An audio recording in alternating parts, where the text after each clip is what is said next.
Hello, this is Sylvester Henderson. I am the CEO of Professor for Life Incorporated, and I am so glad to interview Dr. Bruce D. Haynes, sociology professor from UC Davis. Welcome, Dr. Haynes. Thank you, Dr. Henderson, for having me. I'm excited to be here. I want to ask you, my dear friend, could you introduce yourself to our digital media world? Tell us a little bit about where you grew up. Please share your academic journey and where you went to college and all those things. Oh boy, that's a long one. Okay, my name is Bruce Haynes. I'm a professor of sociology at the University of California in Davis, California. I have my PhD in 1995 from City University, New York, in New York City. I'm born and raised in Harlem, so I spent the formative years of my life in New York City, in the Harlem community. I'm an urban scholar. I study race, I study communities, and I study urban society. So often it's the intersection of those things I study. If I talk about my career, the first thing that comes to mind is my career is a bit unusual, I think, because I didn't expect to become an academic when I was a young person. In fact, you might say I was one of those people frustrated with school when I was a young person. Okay. And so there are teachers I liked who were dynamic and interesting, and then there are classes that I thought were kind of boring. Okay. So becoming a professor was certainly something that was a surprise to me. So that happened because of a mentor that I met. And actually, there's a story to that. I used to play a lot of soccer. I was in my 20s. I played soccer in college, and I was playing in the Cosmopolitan League in New York City with some friends. And I was teaching soccer and after-school programs and starting to work for a company that was a bus dispatch. This company owned by a small businessman in New York. And I got that job because he was a friend of a friend's father. And so it was one of those kinds of connections. Because it was tough as a Black person in 1982, this is what I'm talking about, when I got out of college, trying to find a job. And so, there were a lot of barriers that were closed. And in the back of my mind, I had thought, maybe one day I'll go to graduate school, maybe become a lawyer or something. But that was some kind of fantasy idea, really. I didn't have any concrete way of doing it or getting there. But I was working for a school bus company. I was a dispatcher for a school bus company. And the school bus company owner had offered me a job selling school buses and showed me he actually was building an office in Yonkers, New York, and showed me where my new cubicle was going to be if I took this job in sales. And I couldn't imagine myself selling school buses. That's what I was going to be doing, selling used school buses. And so he gave me these manuals to learn about school buses and seatbelt law. And I thought, I might as well be selling widgets. This is, didn't matter what these things were. I couldn't imagine that as my future. So it was during that time I met a young woman by the name of Kathy Cohen, who was then a graduate student at Columbia University in something called movement science. She was a woman athlete. She was big in women's soccer.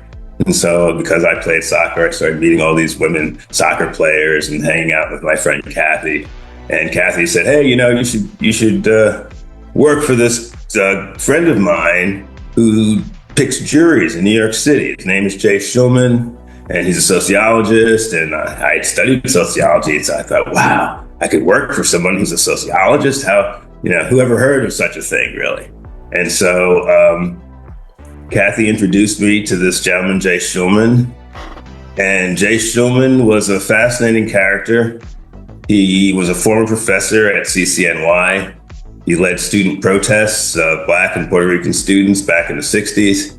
He got fired because he led those protests, and he later sued and actually won. And because he got fired, he started something called the National Jury Project. And the National Jury Project started doing jury selection for high publicity cases So he picked the juries for the Dr. Spock cases, for the Chicago 7 cases, for a number of political cases during the 1960s, and founded something called the National Jury Project, which he then left.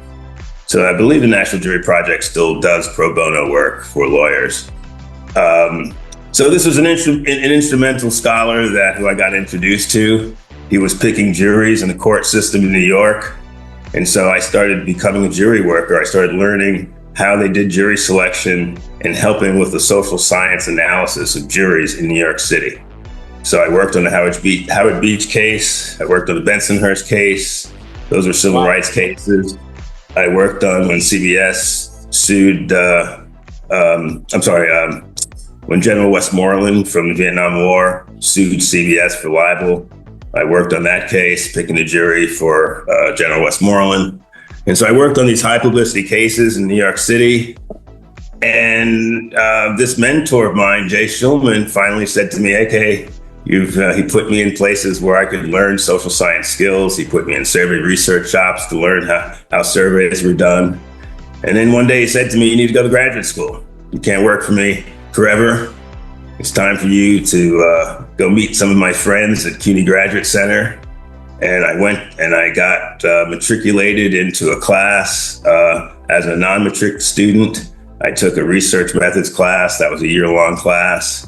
And I did pretty well in that class. And it's literally because of that class that I got matriculated into the City University of New York Graduate Center. And so it was a kind of unusual entry into graduate school during that time. And at that point, I started studying race and Black communities because those are the things that really interested me. I didn't study jury selection. In the middle of graduate school, Jay passed away, and I continued on to write my doctoral thesis on a suburban community in Yonkers, New York, a Black middle-class suburb called Nepperhan, or Runyon Heights. It's known as Runyon Heights today, but the community was formerly known as Nepperhan. And that became a book, eventually Red Lines, Black Spaces. And so, as you see, that trajectory for me, going to graduate school was something that was encouraged by this mentor who trained me in social science skills before I even got to graduate school. I don't think I was prepared for graduate school had I not had all that experience with real research, and I kind of knew what it was to go from a research project to a finished project. And so he gave me an amazing amount of experience. And so because of that, I think that shaped the kind of scholar I wanted to be, because I wasn't on trajectory to graduate school. And because of this mentor, I suddenly had new opportunities. And ironically, Jay passed away while I was in graduate school, and I got a new mentor, a new guy by the name of Andy Beveridge. Andy Beveridge is a former chair of sociology at Queens College. He became my professional mentor throughout my career. In fact, he's the person who encouraged me to apply to my first job at Yale University. I never would have had the confidence to even apply to that job at the time. I was applying to other schools, but I never would have thought that an Ivy League would have even taken a look at me. And this mentor guided me through that process and that application process. And he gave me some good advice, and I was able to take advantage of it. So again, mentors for me have been critical at every stage in my career, and I would not have a career had it not been for my mentors. Well, Dr. Haynes, you've expressed a lot of great things, especially about the power of paying it forward. Somebody paid it forward for you, and I remain positive. I'm sure that you've done the same for others. I know you received your bachelor's degree, your master's, and your doctorate degree. Just for especially our young scholars, what could you tell our scholars are the differences between a bachelor's degree, a master's, and a doctorate? That's a great question. Thank you for that, Dr. Henderson. Well, an undergraduate degree is foundational. It gives you key skills. It teaches you how to think. It teaches you how to write. It teaches you how to think logically and analytically. A master's degree is often a specialty that gives you some sort of skill where you are proficient in that skill. So for instance, you become a CPA, you can become an accountant. If you get a MSW, you can become a social worker. And so they make you an expert in a field, so to speak. A PhD is a different kind of expert. So let's take the field of social work. If you wanted to be a social worker, you'd have an undergraduate degree and then a master's degree as a social worker. But if you wanted to train social workers and teach them what is the best way to be a social worker, then you would have to go get a PhD, do research, and then you would be in the position of training those master students. And so the doctorates, in a sense, create new knowledge in a way that the master's degree does not. That's right. Wow. Can you describe your work and obligations as a sociology professor at UC Davis? Just kind of tell us, what are your typical obligations? Like your day-to-day stuff. Well, you sit on committees within your department. There are all sorts of committees. There's, for the graduate students, for the undergraduate students, for the curriculum. And so you have your committee assignments, and that's part of your day. That same thing is true at the university level, where the university level committees that you often sit on, dealing with university-wide curriculum or university-wide policy. And so you're a voice on those kinds of committees. If you're a member of a second department, or if you're in some sort of intellectual, different institutions have different kind of ways of organizing the scholars into, like in our university, we call them clusters. So we have clusters of scholars who do race, or clusters of scholars who do immigration or who do gender. And they often may also have meetings and scholars may present work to those scholars in those specialties. I write a lot of recommendations for my undergraduates who are heading off to graduate school, for my graduate students who are looking for research funding or looking for jobs, or potentially for other scholars, because sometimes we're called upon to review the work of other scholars as they move through their career stages. So if a person goes up for tenure, I'm a full professor now, and so I might be asked to look at the material for a scholar who's being considered for tenure and give my opinion on, do I think this scholar deserves to get tenure at that institution? So that's another responsibility we often do within each profession. And all the different doctoral fields have that kind of a system where scholars are called upon to evaluate each other's work. Wow, I'm so glad that you shared that. I worked many years ago, 20 years for the University of California at Berkeley, but I worked as a senior lecturer because the majority of my work full-time was at the community college, for Contra Costa Community College District. And then I did about 13 years as a professor at San Francisco State University, but I was a senior lecturer in my earlier years. And one of the things, I'm grateful to have had those wonderful experiences, having worked with many academics at the UC system, as well as the California State University system. So when I got to the community college, I understood that there was such a mass difference in terms of what the term professor meant at all the different institutions. Because yes, to become a professor... We don't talk about that much, do we? We don't. And to become a professor in the UC system has a whole different set of requirements than becoming a professor in the community college system, as opposed to becoming one in the California State University system. They're quite different. You know what? I don't want to say one is better than the next, but I believe that there are different emphasis. Because of course in the community college, we're a teaching institution. So we don't concentrate on research, we concentrate on pedagogical practices and teaching methodologies. Exactly. In the State University, you concentrate a lot on really expanding a liberal education, helping the students to develop a more expansive liberal mind. It's still not as much research oriented, even though they begin processes of learning how to research. But generally in the California State University, I have found that you're really dealing with more and an advanced, more expansive liberal way of teaching students. You're teaching students how to, I would say, implode themselves in society. But I have found that I remember, and I'm so glad I had those opportunities when I was a young person, because I started, even though I was working as a lecturer, which is a part-time instructor for the UC system, all of my earlier years were with all these UC, with all of these research scholars. So I learned to develop a great sense of admiration and love and respect for research scholars. So I appreciate you and appreciate all that you do.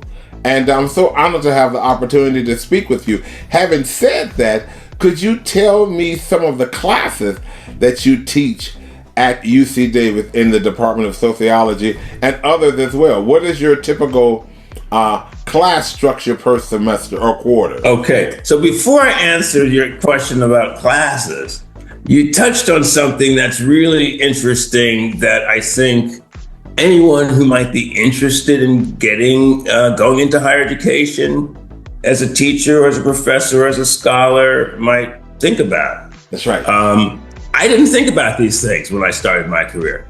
I had no idea that there were, well, to use a sociological term, stratification amongst the different kinds of schools. That's right. And in fact, that there was a hierarchy both within schools and across these systems of schools.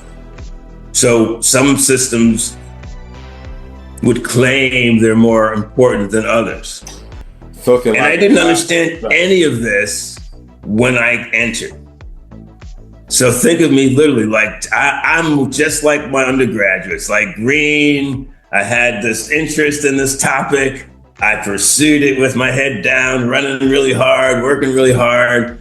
And then I went out and applied to a job. And when I first applied for a job, I thought I couldn't imagine what it would be to have tenure anywhere.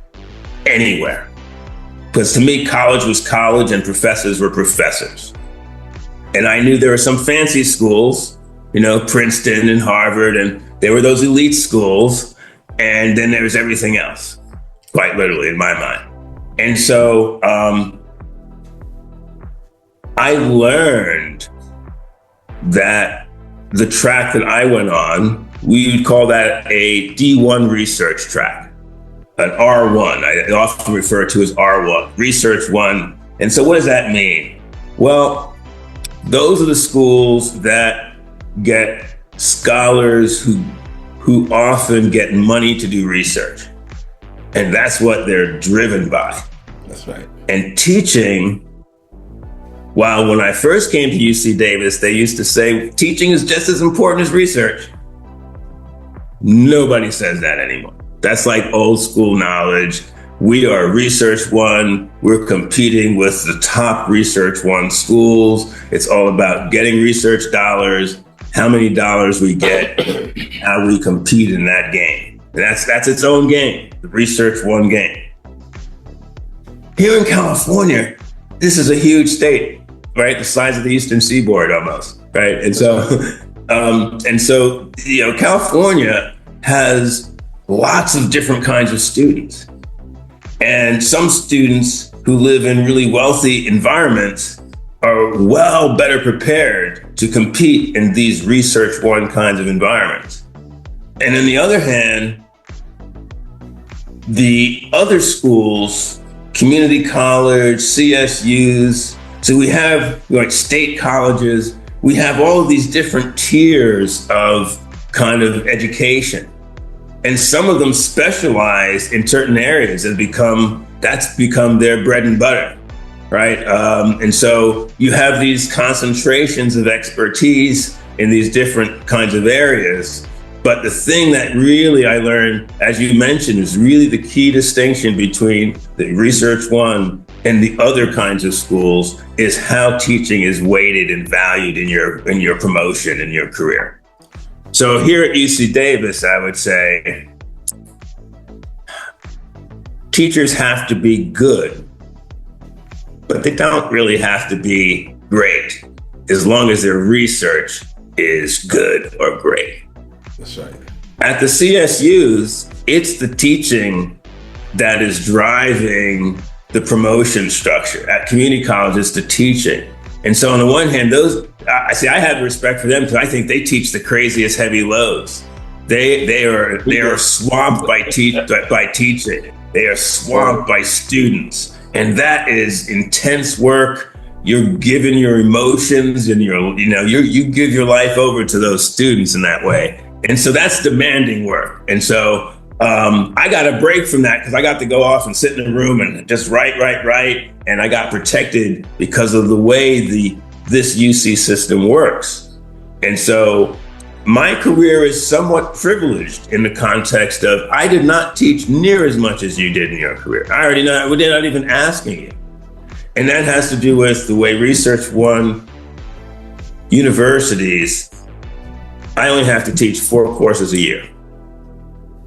Generally two. And that's like what I would call an Ivy League load. So if you were a professor at Harvard or NYU, that's probably what you'd be getting. You get a 2-2 load. And if you get some research money, you might even only be teaching 2 courses or even 1 course. And so and they're okay with that. Buy out your courses. We don't care. Get more research dollars. That's the structure of the game. So teaching less is okay. It's just the opposite in community college. It's all about the service to the students and empowering those students with new sets of skills. So if you're in a 2-year college, you're trying to move those kids to the 4-year college. If you're in a 4-year college, you're trying to move those kids to the master's programs. And so they are doing some heavy lifting teaching.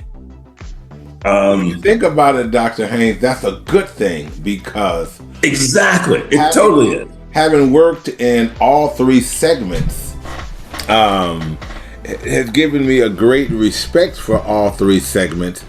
I think I'm able to detect clearly. I worked on a council called the Academic Senate for California Community Colleges. 14 faculty members, kind of like the celebrity faculty members, that supposedly made all the curricular and professional recommendations for all the 70,000 professors in the community college system. And one of the things, there was a committee called the Intersegmental Council of Academic Senates, where we would have all the Senate representatives from the CSU, the UC, and the community college. And one of the things that I would notice about, it was always very respectful, but one of the things that I noticed was that when we were talking about particular principles, everybody had an emotional value. And so when the professors from the UC system would speak, I could detect it because I knew the emotion. When they would speak, it was kind of like there was no room for continued dialogue. It was kind of like they were the bottom, the penultimate, and I would say, I don't want to say unfortunately, but I think in terms of looking, and I always use this because I'm so comfortable with who I am as a professional, I always look at this as, I always tell the story. I said, whenever you would go to, let's say, somewhere like CNN or Barbara Walters, and let's say there is some sort of tragedy in the world, there's an earthquake. They're not going to say seismology professor from Laney College. It's always going to be a professor from an Ivy League. And so I think that if each of us understand that, the development of a young person's mind, they have to go through different homes that they knock on and visit. They start in elementary school, then they go to middle school. Then they go to high school. Then they go to sometimes community college, sometimes to a state university. But you know, when they go to all the different homes, the goal is for them to gather knowledge. Now, Exactly. even though the professionals may themselves create a hierarchy, the reality is that if you concentrate less on that and more on the students, the goal is to educate the students. But I tell students all the time in the community college, when you transfer to the 4-year college, especially if you go to the UC or a research institution, no one is going to baby you. The goal is that you're supposed to have the skills that you need in order to take instruction and figure things out for yourself. That's a good thing. Exactly. It's not a bad thing. That's a good thing. So I commend you on working in a situation where you're able to create policies and where you're able to create research so that the California State University classrooms and the community college classrooms can look at your writings and your publications and find different ways to engage intellectual and stimulating conversations with your students. That's a good thing, because somebody has to evaluate the home. Someone builds the home. Someone lays the material, but someone has to evaluate what is the purpose of the home being there. Yeah, That's how most definitely. So having said that, I know we're on a limited time. I want to simply ask once again, can you share some of the classes that you teach quickly for us before we get to some other questions? Well, when I went to Yale, I was in African American Studies and Sociology. Okay. And to be quite frank, that was like going to graduate school a second time. And so American Sociology was still talking about notions of the culture of poverty and pinning that on urban Black people as their culture. And that was the cultural conversation about Black people. So in African American Studies, I was really exposed to a different canon of culture. So I started teaching while I was there the Introduction to African American Studies class. And that class is now a class that I still teach. It's called something else. Now it's an introduction to Afro-American politics, culture, and society. Okay. And what I do is I teach, this is a class we were talking about on the phone a little bit. I've learned a little bit about Afro-American culture, our trickster tales and folk tales, and our religious culture and our musical culture. And so I teach that as a way to engage students in how Afro-American culture has been a resource for Black folks. And I talk about the cultural values that are embedded in some of the songs that we've sung. And I trace that through the musical styles that we've produced, through folk music, through soul music, through country music, through R&B, right up until the current break as gangster rap kind of began to overtake Black music with new sets of values. And so I talk about kind of, that range, and that's a class I teach. I also teach courses on race in America. And so that's about everybody. How did we get here? What is a race? Why do we use race as a way to talk about people? We often think race is about identity. But if we actually look closely, race is often about citizenship and who gets to be a citizen and who doesn't. And so we talk about the organization of the United States vis-a-vis race and how race and ideas about culture shaped the nation. And so that's a course I really love teaching. And I also teach an Introduction to Sociology course, where I teach sort of a broad-based course on sort of classical social theory. We talk about Marx, we talk about Max Weber, we talk about Emile Durkheim, but we also engage students with sort of interesting works. Like I like using 1984, for example. It's a great piece of literature that is a mirror on so many characteristics of the modern world. And so we use that book as a vehicle to talk about politics, to talk about surveillance, to talk about liberty, to talk about freedom, and these kinds of ideas. So that's I like that class because that class we get to talk about the big ideas. What does it mean that government has a constant surveillance over all of our technological, enterprises, and so these kinds of things are really important to have frank conversations with. So to me, that's a course that's really talking about democracy at the end of the day, because it's a class that exposes you to sort of sociological tools to help you make sense of your world and to help you better understand your place in the world. That's right. Thank you for that overview. Can you describe your advocacy work as it assists students of color? What's advocacy work, students of color? I remain positive about that. Working in predominantly white institutions. I've taught at NYU, Manhattanville College, Hunter College, Yale University, and now UC Davis. I think I got them all. I have mixed audiences all the time. What I try to do in my classes is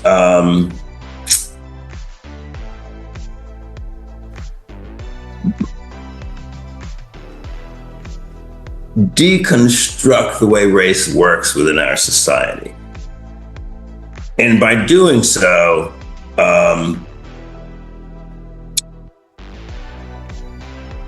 I try to create an environment that's safe for all of my students, because my Black students are a minority of students and they come from a wide variety of places.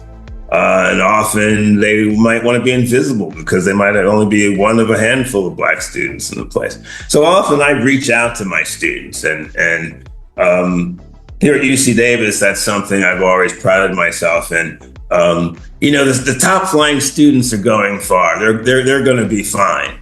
It's often the B students that nobody pays any attention to because they're good enough, but they're not great. So nobody's grabbing them and giving them that next set of skills to go to the next level, and nobody's trying to help them because they're not failing. And so I often see these kind of B plus students who I think, man, that was me. Before I knew what the hell I was doing, that was me, and somebody gave me a chance. And so I kind of look for those kinds of students who just need that extra bit of knowledge that to take them to the next level. Wow. Can you tell me, how does your work support the academic academy, the entire academy of higher education, and UC Davis in particular? If someone were to ask you, what have your accomplishments, what have they done for the Department of Sociology at UC Davis? Oh, God, I don't know. It's funny. I don't think about what I'm doing for the department when I'm writing. When I'm writing, I think about, am I getting the topic that I'm writing about right to the best of my ability? Because I believe, this is something I guess that's been driven me in my scholarship, that if you write something that's really good, it'll stick around for a while. It won't just disappear.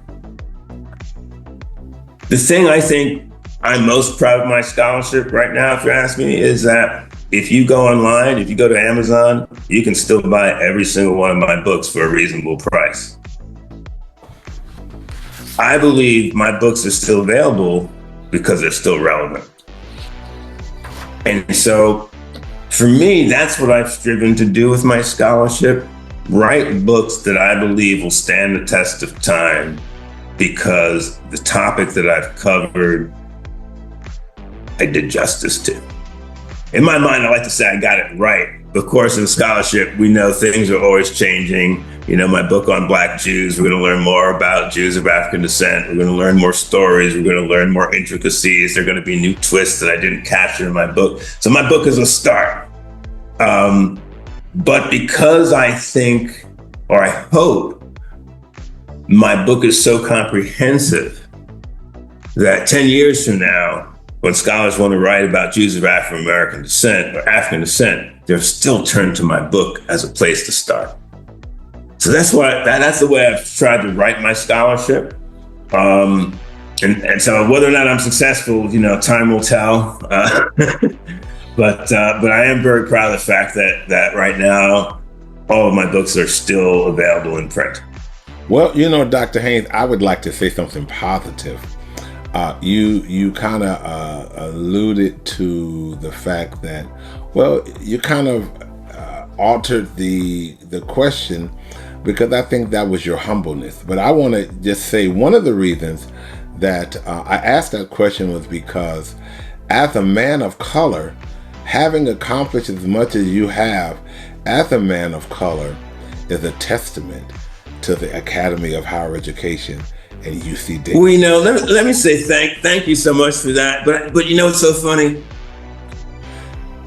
and this, every young scholar should pay attention to this. To me, right up until the end, you have imposter syndrome. Right up to the end. That may be true, but believe me, you're not an imposter. Well, thank you. But you're always worried about the next thing you say that might be wrong, or the next thing you write that might somehow out you as not as good as you hope to be.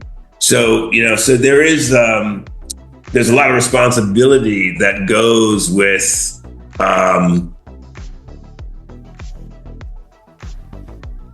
the way academia, this is sort of the nature of academia, I guess. This is what I think we all face this. I've come to realize not just Black scholars, all of us scholars face this because of the nature of we're always as good as the next best thing we do.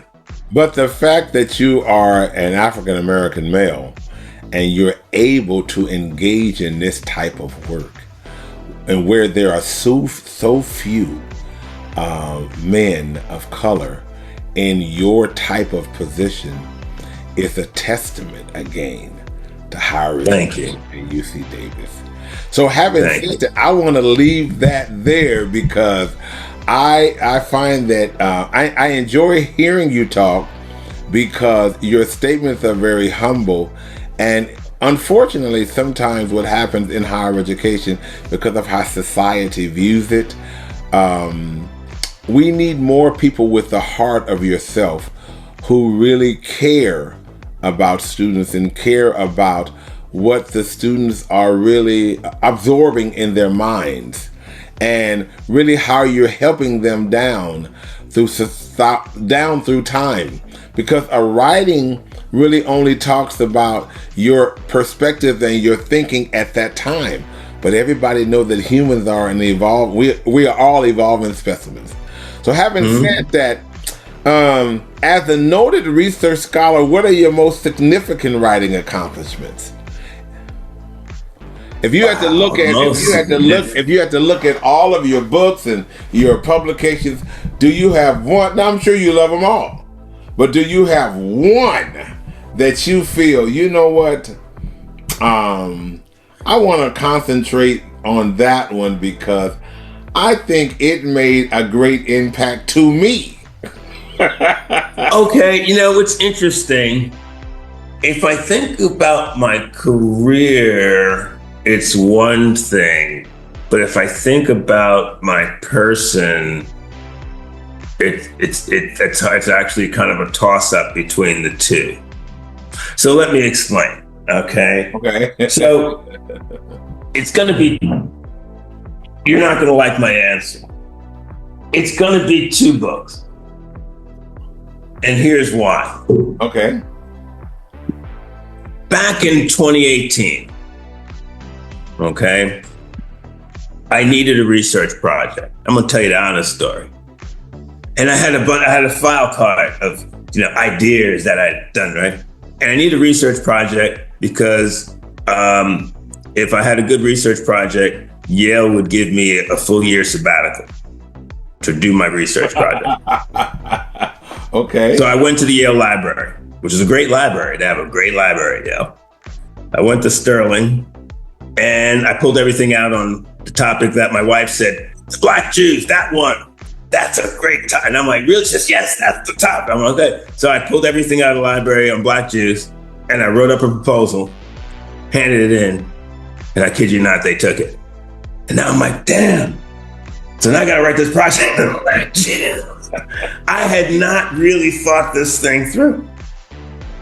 So I'm writing a project on Black Jews, which became, because I wanted to use it as a vehicle to talk about race. So that's my thing. I like to do race. So I'm like, okay, Jews and Blacks and race. And so how will I handle it? So I started interviewing people. I started reading in history. I started trying to figure out who Jews are and trace that through history. I tried to figure out who Black people are and trace that concept through history. And so I'm doing all of this kind of intellectual work.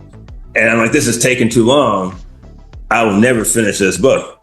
If I'm going to keep my career, I need another book. So the book I believed that I needed to write, and this is where, when you talked about a spiritual side to me, this is the book that I felt at some point you need to write about your grandfather.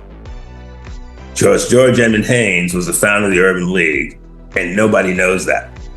Wow. And so I needed to write my grandfather's legacy into history. And I wanted to do that so badly. And so I approached my wife. I said, I want something literary. I want something that people want to read. So I had this crazy idea in my head.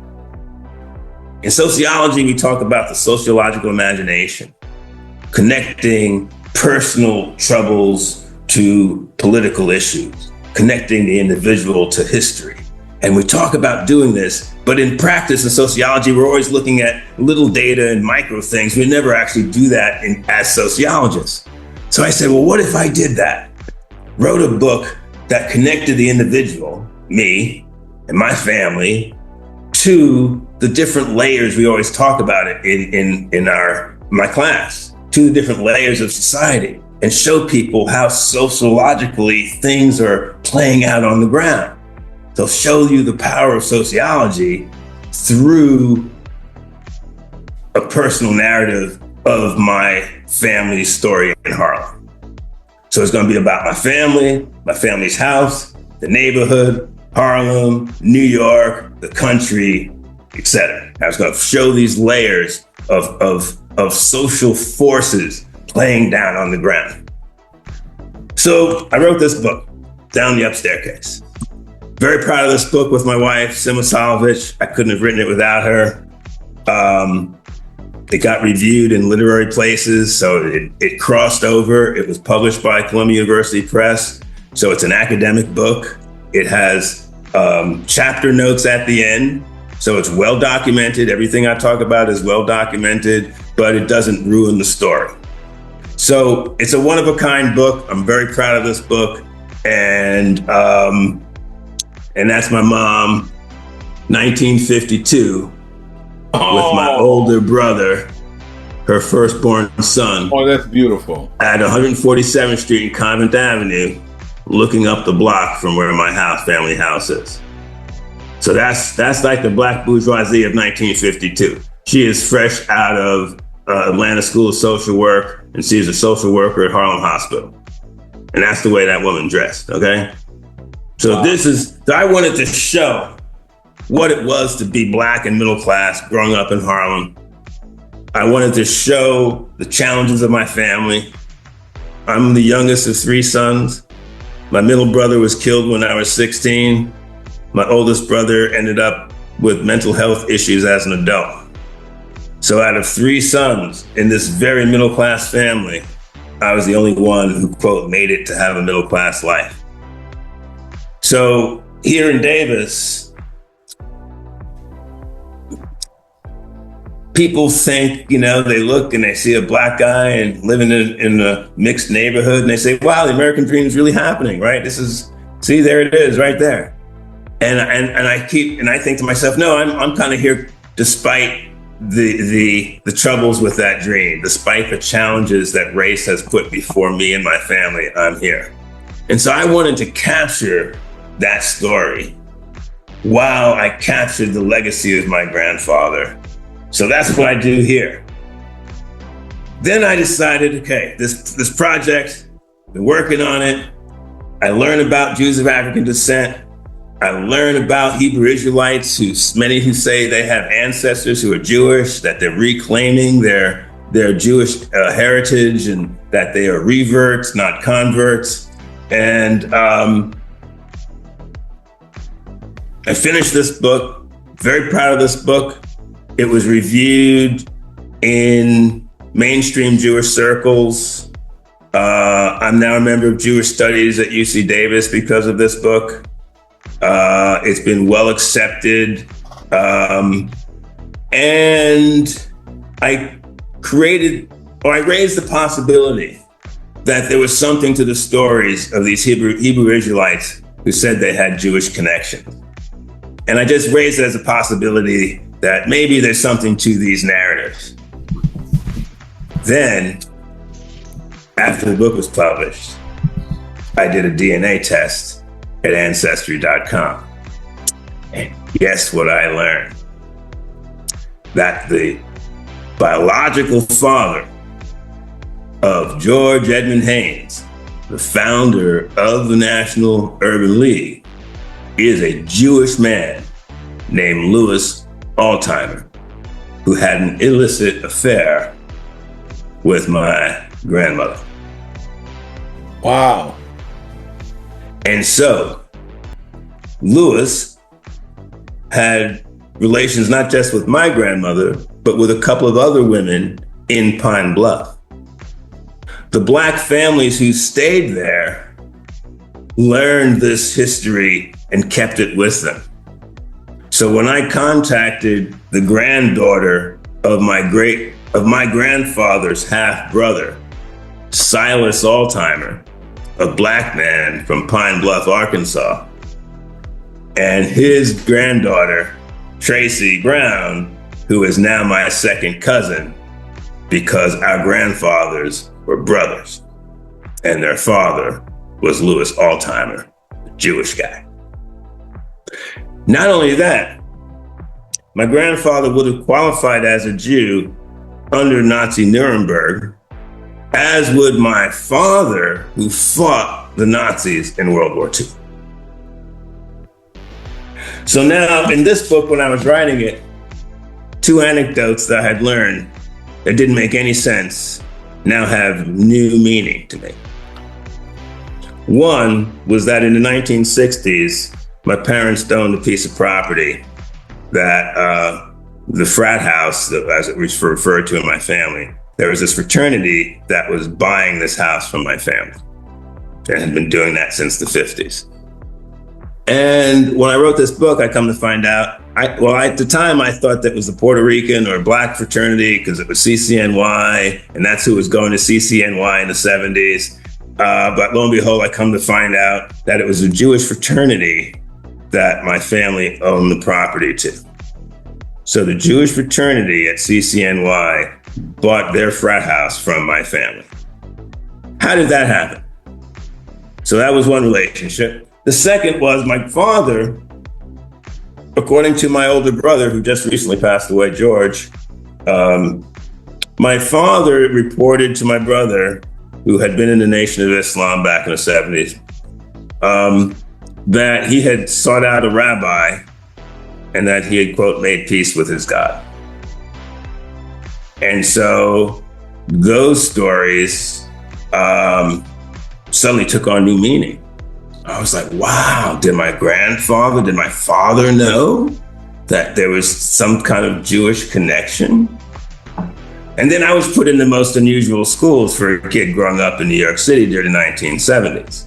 So if you look at the schools my parents put me in 1968, during the 1968 school strike, when the schools shut down, I was pulled out of the public schools and put in a private school. And suddenly I was exposed to sort of the Yorkville Jewish community in New York City. So now I'm meeting all sorts of Jewish kids and going to school with sort of liberal Jews in Manhattan during the 1970s. So if you might say this is sort of the most liberal of Americans, as we have a Black principal, Elena Gaston, who was a person who had been part of the the Children's Television Workshop, which I created Sesame Street. And so, like, this was the kind of liberal world my parents had now exposed me to, right? So this was progressive New York, and there were progressive Jews who were part of this kind of newly integrated world that I was privy to. So I started thinking, wow, that's a weird upbringing for a kid in New York.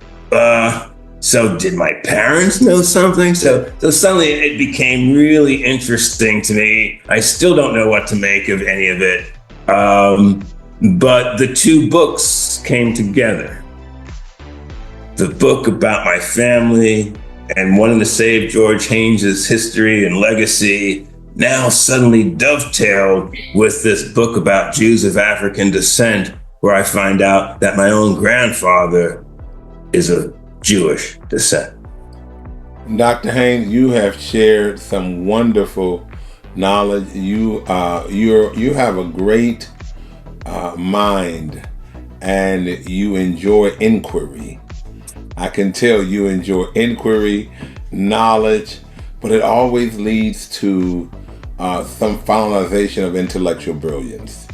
I would like to ask you, as we're getting ready to close our interview, I could talk to you forever, but I want to be respectful of your day and your time. Could you share any final thoughts you would like to with our digital community? Wow.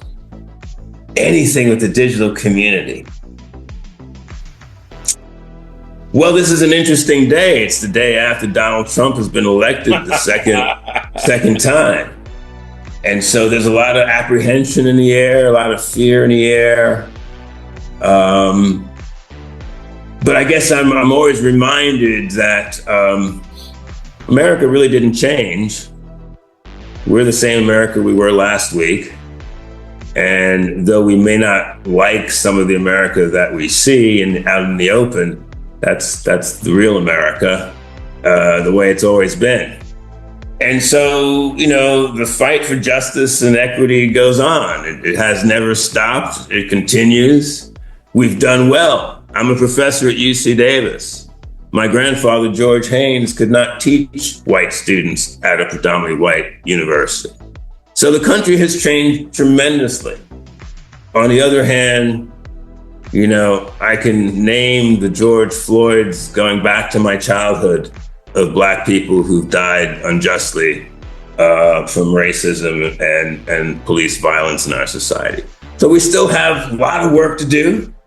But one of the things I think I want to say for Black people, it's not just us. We must understand that racism is equal opportunity for all folks of color. And the way race has been used to oppress people, whether we're talking about anti-Semitism or Islamophobia or anti-Black racism or anti-Chinese racism, we need to see it all as the support and foundation of white supremacy and understand that these things are linked. And so we need to fight all of these evils for a better planet. Well, you talked about change and what happened. I would like to add my final comment that you changed me, because having had the opportunity to meet you was a great change in my life. And I want to thank you for taking the time to come on to my podcast that is sponsored by Professor for Life Incorporated. And we hope to interview you again. And we wish nothing but great blessings to you. But Dr. Henderson, let me just say that, it's exciting to have another Black scholar take interest in your scholarship. And when I took a look at the different scholars that you have interviewed and the kind of platform you've been giving us to speak, it's really gratifying to see that, we're appreciated by our own folk. Because we don't always get to see that. And so you're really doing a service. I know everybody who has done this feels the same way. This is an opportunity for us to shine with our folks that we often don't have a chance to do. I thank you. You remain blessed. Be blessed, my dear friend. And I'm gonna hold you to you taking me out to dinner, but I'm gonna take you out first. You tell definitely. You tell your lovely Thank you wife so much. and family I said hello, and we'll be talking soon. Have a good day. Thank you, sir. Thank you. You too. Bye bye now.